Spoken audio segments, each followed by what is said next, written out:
researchers are really interested in the connection between language and identity.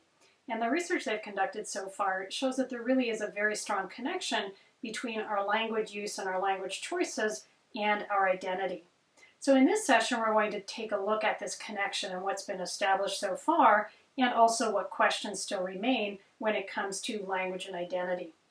We'll start this session on language and identity the way we start most sessions, and that is by defining the key terms. And here there is one key term that we need to define, and that is the term identity. So we look at what identity is. Then we'll look at the different ways that we as human beings have to present our identities to the world. We'll look at different types of identities and also at the process for identity formation. We'll end this discussion by looking at how language and identity intersect. So how does identity influence our language use and vice versa?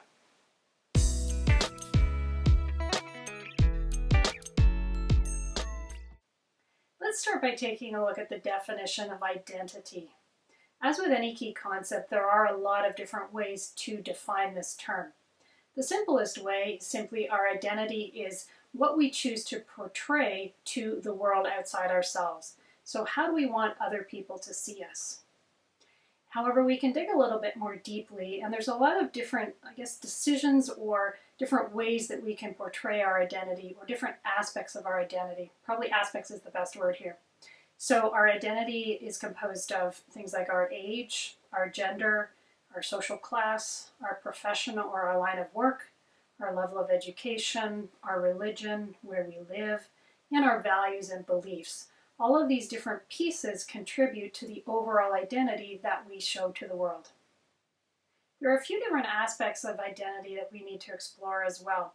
The first of these is that we can actually choose to portray different identities depending on the group that we're with. So we may kind of identity switch depending on the group that we want to be associated with. So our identity can change depending on the context that we're in. So I'll read you a definition of identity that kind of pulls this idea together. Identity is the whole sum of characteristics given by place, gender, age, race, history, nationality, sexual orientation, religious beliefs, religious orientation, ethnicity, and above all the blanks between all of these, allowing people to be part of one and another culture at the same time, all depending on context or sometimes even on free choice. So identity is really as a result of a specific situation that we find ourselves in and the choices we make about how we're going to portray ourselves in that situation. But we also draw upon everything that we are as we're making those choices about how we portray ourselves. So identity is not quite as fixed as we might think. It is fairly fluid depending on the situation that we find ourselves in.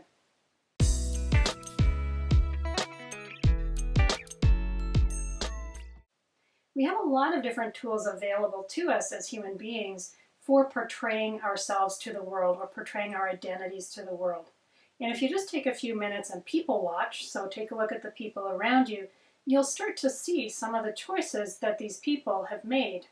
And they've made these choices in order to say to the world, hey, this is me, this is who I am. So here are some of the ways that we tell the world who we are. So we do it through how we dress, so our clothes, our hair, our accessories, tattoos, piercings. We show the world who we are through how we behave and the way we speak, through the music we listen to and the movies we watch, the sports we play or the sports we watch, the books we read, our other hobbies, the house we have, and the car we have. These are all different ways that we have at our disposal to tell the world who we are. I'm going to show you different pictures so that you can get an idea of just how many different ways we have at our disposal as humans for saying to the world, this is me. In this first set of pictures, the people, some of whom may be familiar to you, are using things like their hairstyle, their lipstick choices, their tattoos, their piercings, cigarette smoking is in there. They're using these things to say, hey, I'm a little bit of a rebel. So the identities of these people is very much on the side of, hey, I'm a rebel, I'm going to break the rules if I can. In the next set of pictures, these people are projecting the main source of their identity as being their occupation. So we can project to the world, this is what I do for a living based on the clothes we wear, how we stand, whether we have a hard hat on, whether we have a stethoscope around our necks. These are all tools that say, this is what I do for a living. We also may choose to project our identity to the world by saying, hey, this is the national group that I belong to, or this is the sports team that I support, and this is where I'm from. So, for example, if I'm Canadian, so I actually do have this. I have a great sweatshirt that has Canada right across it. I have my Canada mittens and my Canada hat. And when the occasion merits it, usually when there's an international hockey game on, I'll put my Canada stuff on, and that says, hey, I'm Canadian and I support this hockey team. You'll see the same thing with professional sports teams, like hockey teams or basketball teams or baseball teams. People will wear attire that says, hey, I support this team and this is where I'm from. We also have the choice of wearing different attire that says, hey, I'm a part of this particular religious group, or this is my set of religious beliefs. So for example, members of the Sikh community, the men will wear a turban that says, hey, I'm a member of this community. In the Muslim community, the women may choose to wear a hijab, and that says, hey, to the world, I'm a Muslim. We've got the Amish community, they have a specific set of attire, and so on. So different religious communities and different sets of religious beliefs also have corresponding attire and clothing with them that allow those members or those believers to say, hey, this is my set of religious beliefs.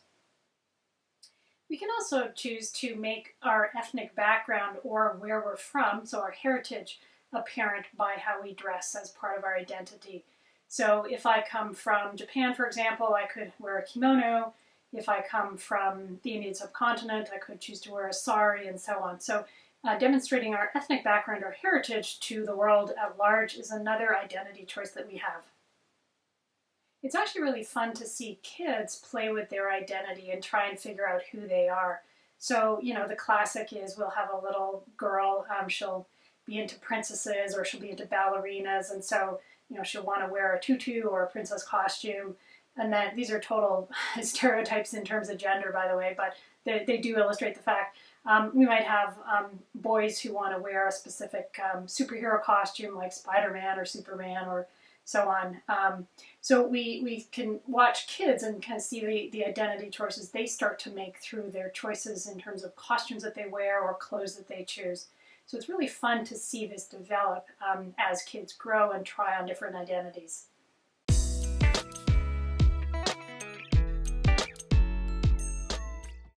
Another way to think about identity is to think that there's actually different categories of identities that we can select from. So there are psychological identities. So these are identities that we have mentally and emotionally, or so how we perceive ourselves mentally and emotionally. Then there are individual identities. So for ourselves, who do we think we are at our core? There are social identities. So these are how we portray ourselves when we're out amongst other people, whether they be friends or strangers. Then there's our collective identity, and so these are the specific groups that we say, okay, I belong to this group or I belong to that group. And finally, there is a cultural identity or cultural identities, and these are the cultural groups that we feel we belong to and somehow portray to the world that, hey, I'm a part of this cultural group. Researchers into the concept of identity used to think that human beings and each individual had one single identity. And they also used to think that that was a fairly static entity. So, we formed our identities as we were growing up, and then we kept those identities once we reached maturity. Current research, however, says that both of these ideas are actually incorrect. So we don't have a single identity. We actually have multiple identities. And we pull out whichever identity we want to use depending on the context we're in. So we can have identities based on gender, social class, education level, personal interests, our occupation, and so on. And depending on the context we're in, we'll pull out those identities. And we can also have different cultural identities as part of our multiple identities. And once again, we can pull out whichever cultural identity fits a specific situation. Part of having multiple identities is also having our identities change over time.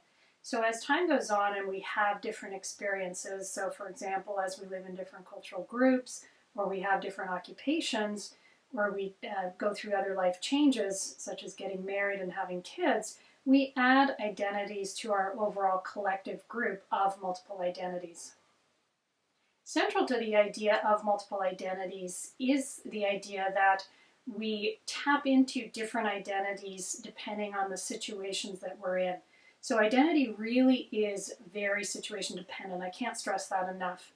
And the other interesting thing with this collection of multiple identities is that we can actually have within us different identities that seem to be quite contradictory. So we could have one identity that has this particular value, but another identity has a different value that's almost opposite to that first one. But we pull these opposing identities out in different situations. So for example, someone could have an identity in which they're quite quiet and reserved, but in another situation, that same person could be fairly loud or talkative or fairly aggressive. So these are two quite contradictory identities, but they reside within the same person. And that person chooses to activate those identities in different situations. In order to fully understand multiple identities, there's one other piece we need to add in, and this is a concept called narrative of self. If each person is juggling multiple identities, it's really hard for that person to hold himself or herself together as a unified entity.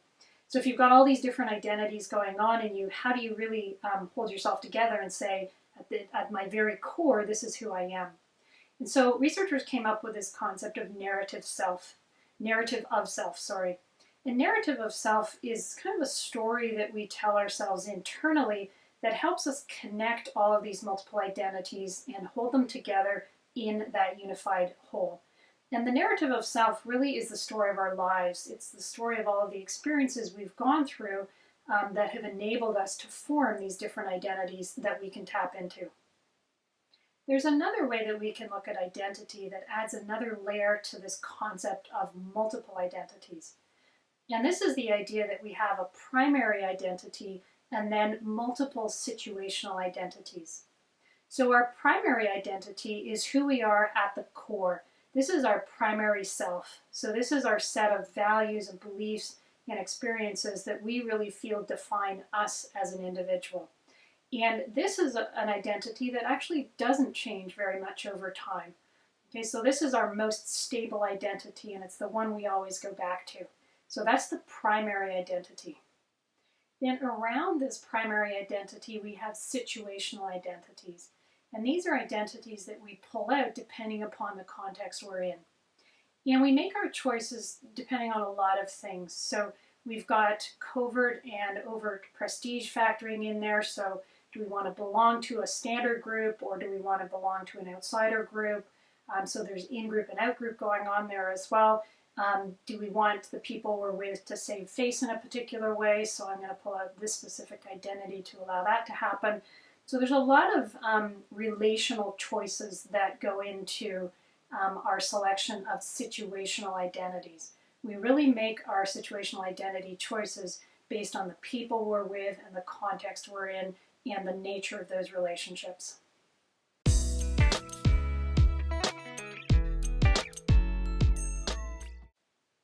Let's go back to this idea that identity changes or doesn't change over time or throughout our lifespan.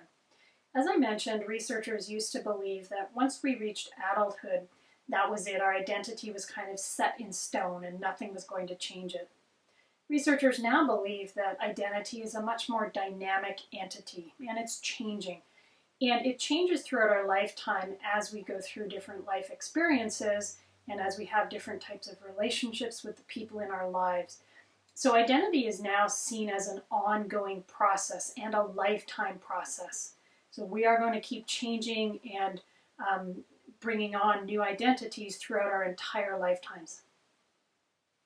As individuals, there are some things we can control about our identity, and there are actually some things we can't control about our identity. So there's a word agency which we use to describe the degree of control that we as individuals have over how we present our identities to the world. Something is called agentive if we do have control over it, for example, the clothing that we choose, and non-agentive if we don't have control over it, for example, our height. There are two other concepts that we need to understand when it comes to individual control over identity. The first concept is called symbolic capital. Symbolic capital is the prestige that an individual gets by presenting himself or herself to the world in a particular way. So for example, I might choose to dress myself very well with very expensive clothing and very fashionable clothing, and I would expect to get symbolic capital from how I'm choosing to dress. So this is an example of me strategically tapping into symbolic capital as I present my identity to the world. The opposite of symbolic capital is symbolic violence. So with symbolic capital, we get good things happening to us based upon our identities that we present to the world. With symbolic violence, we get negative repercussions. So negative things happen to us or people just perceive us negatively. Symbolic violence can be something that we can strategically choose to be on the receiving end of. So I could, for example, dress in a specific way very consciously in order to present an identity that I know is going to bring negative repercussions back on me. Or I could actually simply be on the receiving end of symbolic violence through non-agentive means. So I'm not strategically choosing to receive this symbolic violence, but I am receiving it simply because of non-agentive aspects of my identity. So when we're strategically presenting our identities to the world, symbolic capital comes in and symbolic violence comes in as well. And then there's the non-agentive aspect to it. We may get prestige or symbolic capital for things we don't have control over, and we may get symbolic violence also for things we don't have control over. One of the types of identity that we haven't talked about yet is cultural identity. So our cultural identity comes to us based upon the group of people to which we belong. So this is the group of people that all comes from the same cultural background. So we all speak the same language, we have the same values and beliefs, we possibly have the same ethnic background, and possibly we come from the same geographic area. So cultural identity is another significant piece to our overall identity as an individual. In today's multicultural world, where people very easily can go from one cultural group to another cultural group to another cultural group, cultural identity gets really interesting. When we only stay within a single cultural group, we will only have a single cultural identity. But once we start crossing cultural boundaries and living for extended periods of time in another culture, we actually form another cultural identity, side by side with our first cultural identity. So as individuals, if we move from one cultural group to another cultural group quite frequently, we actually develop multiple cultural identities. So for example, I grew up in Canada, so I've got a Canadian cultural identity. I've worked a lot in the United States, so I have an American cultural identity. I've lived in Australia, so I have an Australian cultural identity. And I've lived in Japan, so I have a Japanese cultural identity. So I can actually juggle multiple cultural identities within my one overall identity as an individual. Our perception of cultural identity has really changed over the last few decades as the world has become more and more globalized and as the world has become more and more mobile. So more people are now moving from one culture to another culture and maybe to a third culture or a fourth culture. So more people are developing multiple cultural identities. So there used to be this idea that if you had two cultural identities, you were kind of very traumatically torn between two worlds, and you didn't really quite fit in anywhere, and it was a very isolating existence. This is still true, but there's another interesting perception that's arisen as more and more people have experienced these multiple cultural identities. And this is that as individuals, we can flip back and forth from one cultural identity to another, depending upon the cultural context in which we are living. So for example, when I'm in Canada, I can activate my Canadian cultural identity. When I go down to the United States, I activate my American cultural identity if I want to. And same thing with Australia and Japan. So we can pick which cultural identity we tap into depending upon the location we're in. So we're no longer really torn between two worlds and experiencing this traumatic thing. What we're doing is just developing this ability to move from one culture to another by activating our different cultural identities. So it's a very different perception of the experience. And there's one other interesting piece about cultural identities and multiple cultural identities. Don't assume that your first cultural identity is going to be your primary cultural identity. Over time, if you spend more time in one specific culture, that cultural identity might take over as your primary cultural identity. So for example, if you move to one country when you're 10 years old, initially that your first country will be your primary cultural identity. But say you're now 30 or 40 years old and you spent 30 years or 20 years or 30 years in that new culture, that might become your primary cultural identity. And your other initial cultural identity now becomes a secondary identity. So don't assume that your first cultural identity is always going to be your primary identity. There is one interesting challenge with different cultural identities, and that is when one cultural identity has higher or lower prestige or status than another cultural identity. So if I have two cultural identities and this one is makes me part of a culture that has a lot of power in a particular context, and the second one doesn't give me a lot of power, when I'm shifting back and forth from one cultural identity to another, I'm actually also shifting myself in terms of power and prestige. So this is an existing challenge with multiple cultural identities. When you're going from one identity to another and there's a power difference involved, that's where it does become very, very challenging.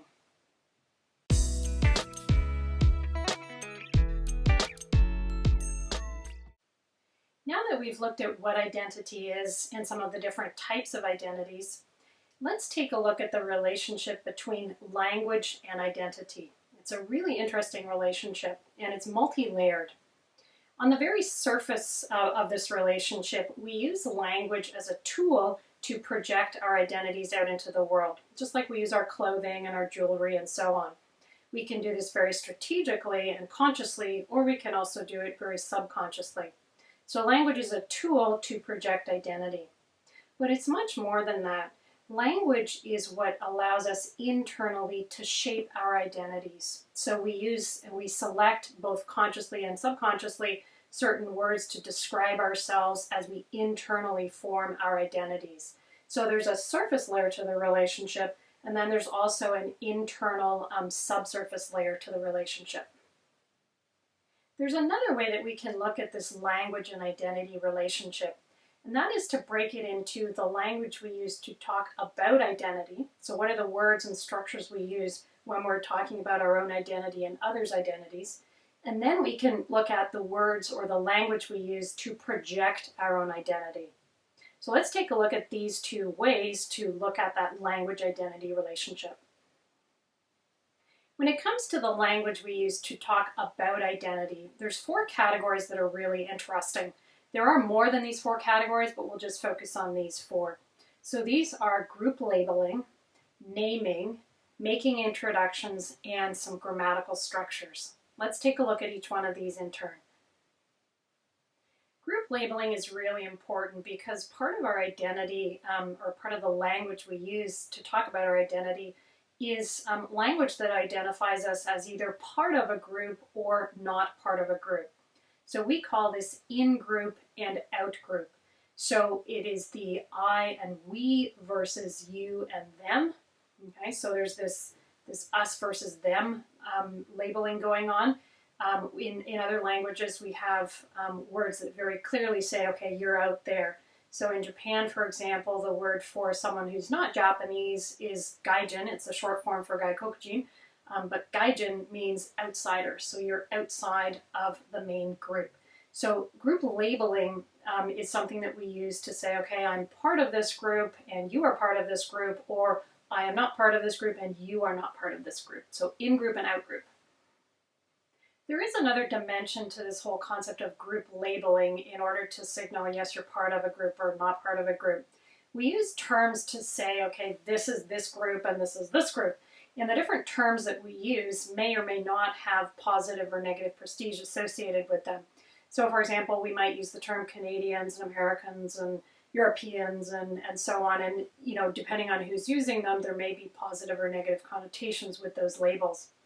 A really good example of the political power and the connotations that go with labeling for groups is when we look at the labels that have been used for Native peoples in a particular area, you know, or a particular country. So I use Canada as an example. So the very first label that outsiders coming into Canada used for the Native people was the term Indian. And we all know that's because the initial people who discovered the continent thought they were landing in India. But this term, obviously, it wasn't the right one, and then also it developed this huge negative connotation to it. So different words were used over time to try and bring more and more positive connotation to this particular group label. So the term Native peoples was brought in, First Nations was brought in, Indigenous was brought in, and Aboriginal. So these are examples of different terms for the same group that were used in order to bring more positive connotation to that particular group label. And this is where the politics and the power of group labeling really come into play. A really fun area to look at when it comes to language and identity is the whole area of naming. So this is how we choose to identify our children and ourselves and our family members and our friends. So the names or labels that we give to people. So in some languages or cultures, and English is an example of this, the first name goes first, and then there's a family name that goes second. And that family name may come from the father, or it may come from the mother, or there may be a hyphenated version, or families might make some other decision about what that family name is. Then there's the reverse. So in some languages, the family name goes first, and then the individual name goes second. So Chinese is an example of this. In some cultures and languages, people only get a single name. So just one name represents that person. In other languages and cultures, people can get given 4, 5, or 6 different names that capture the entire family history of that person. Then we can name our children after someone in order to honor that person or honor that person's memory. And we have this wonderful thing called nicknames. So for people who we're very close to and who we feel very affectionate towards or we care a lot about, we give them nicknames. So these are unofficial names that really tell the world, okay, I really care about this person and we have a close relationship. And then in some languages, there's what's called patronymics. And this is where you get a name that indicates you're the son of so-and-so or the daughter of so-and-so. And the Russian language is an example of this. So naming and the language we use for names is a really fun area of this whole language identity relationship. Another really interesting area when it comes to the language we use to talk about identity is the language we use when we make introductions. So if I have 2 people here and I know them both and I want to introduce one to the other, I first of all have 2 choices, 2 basic choices.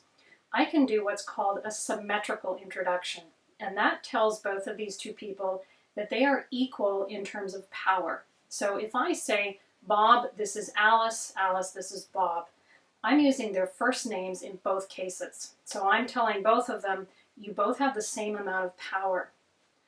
The opposite of that is an asymmetrical introduction.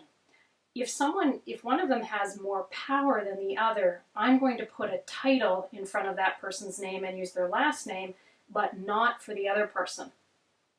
So for example, if I want to signal that Alice has more power than Bob, and let's say Alice is a doctor and her last name is Jones. So I might say, Bob, this is Dr. Jones. And Dr. Jones, this is Bob. So by the virtue of using that title and the last name, I've signaled that there's a power differential that I think is important to recognize.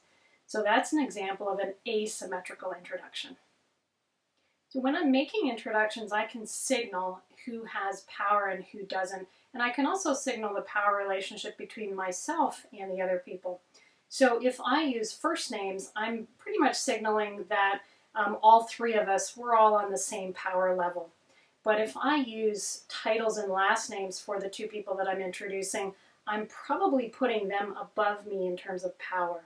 And if I go first name with one and last name with the other, as indicated, that's a clear asymmetrical power relationship that I'm showing. So making introductions is a really interesting way to kind of explore how we can indicate power difference and also social difference by the very simple fact of how we choose to introduce someone.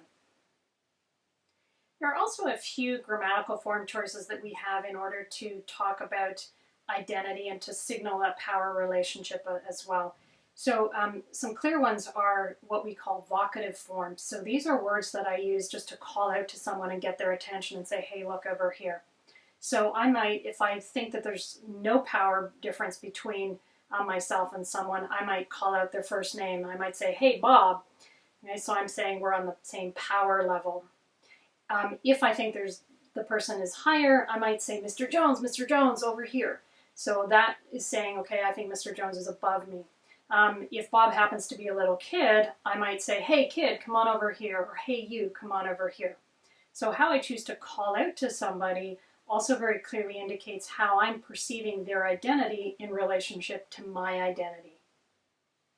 The other way that we can grammatically talk about identity is in our use of pronouns. So I can use pronouns that signal a lot of social distance or not a lot of social distance with someone, and I can also use pronouns that indicate you're part of the group or you're not part of the group.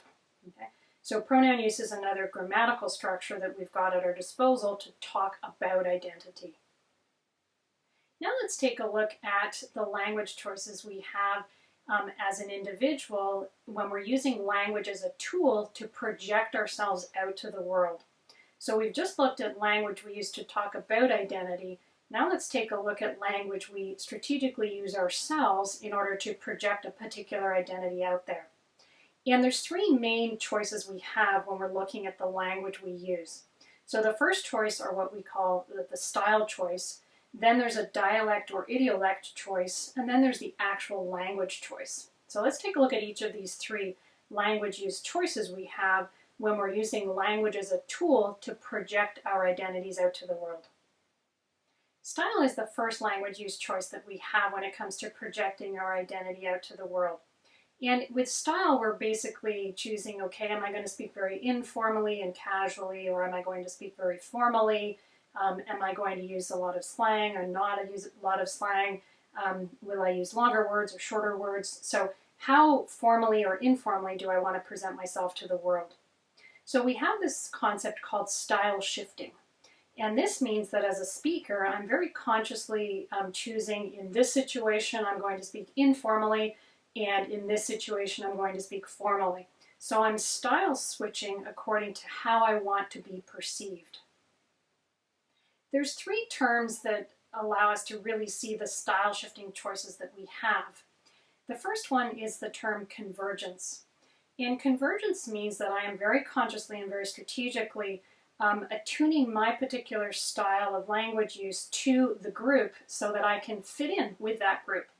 A really fun example here is when parents are talking with their teenage kids and the friends of those teenage kids who are teenagers themselves.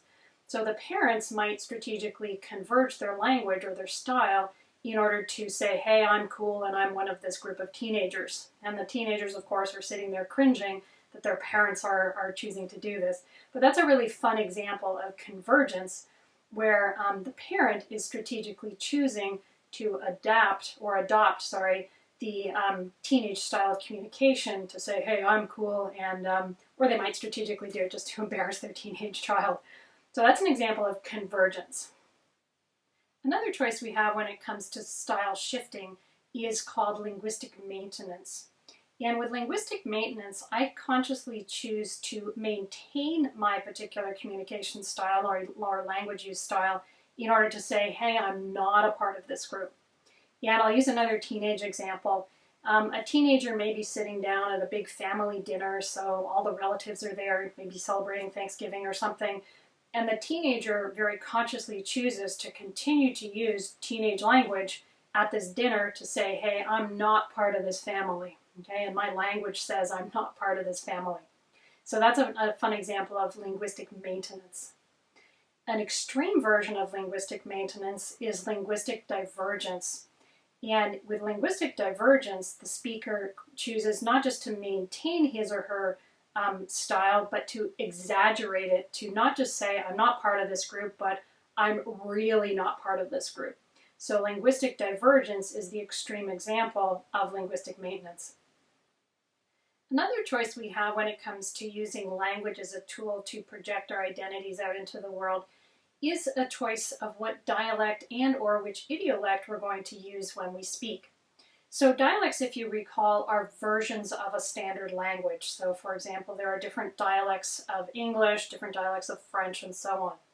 And most of us throughout the course of our lifetimes, we learn the standard, but we also learn different dialects depending upon the regions in which we live.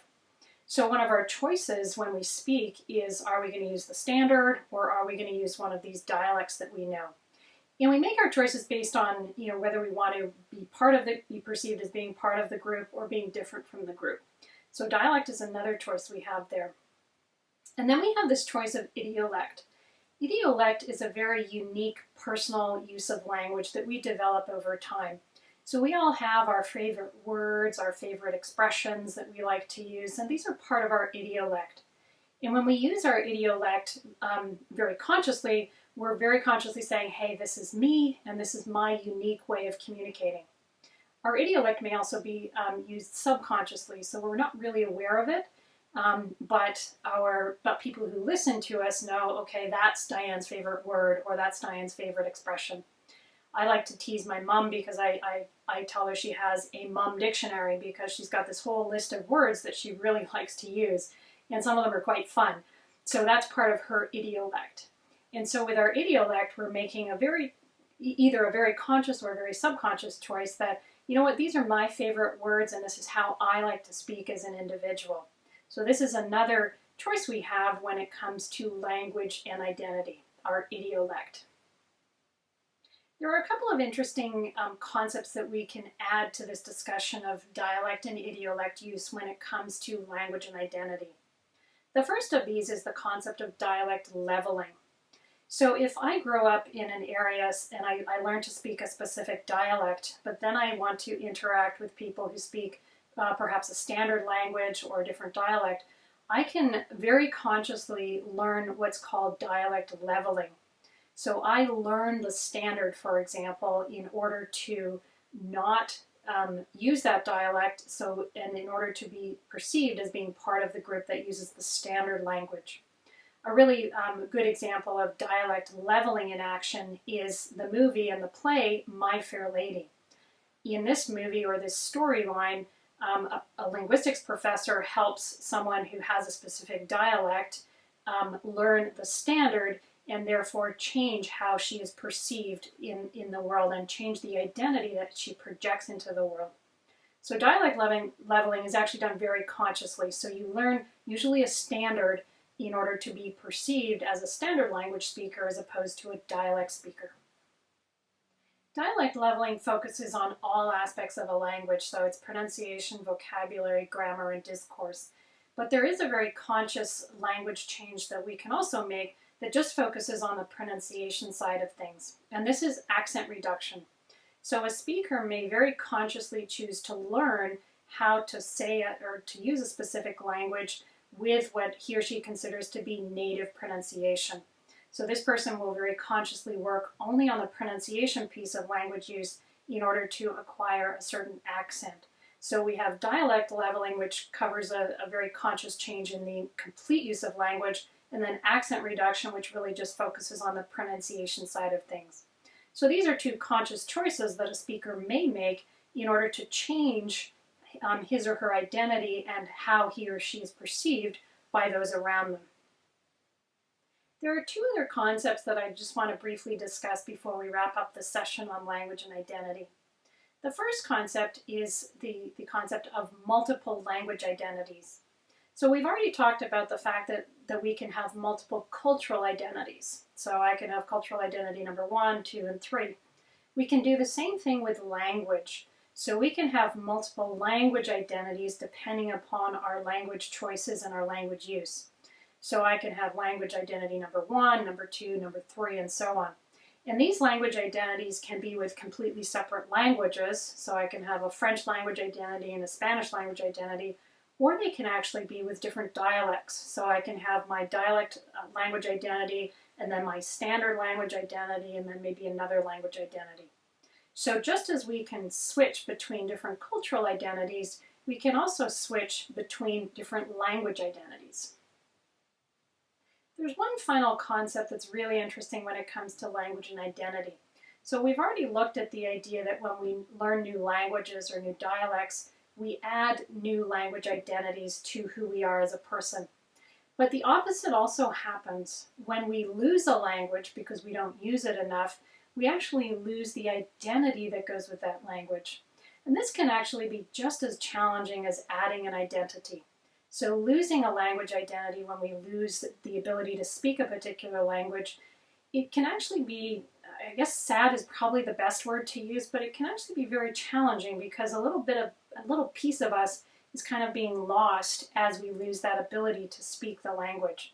So there's this concept or this idea that when we lose a language and when we can't speak it very well anymore, we also lose, very sadly, the identity that goes with that language. We've looked at a lot of different concepts when it comes to this idea of language and identity. So we've defined what identity is, we've looked at different types of identity, we've looked at how we project our identities out to the world, we've looked at cultural identities and language identities, and then also the language use choices that we have when it comes to talking about identity and also projecting our identities out to the world. So we've covered a lot.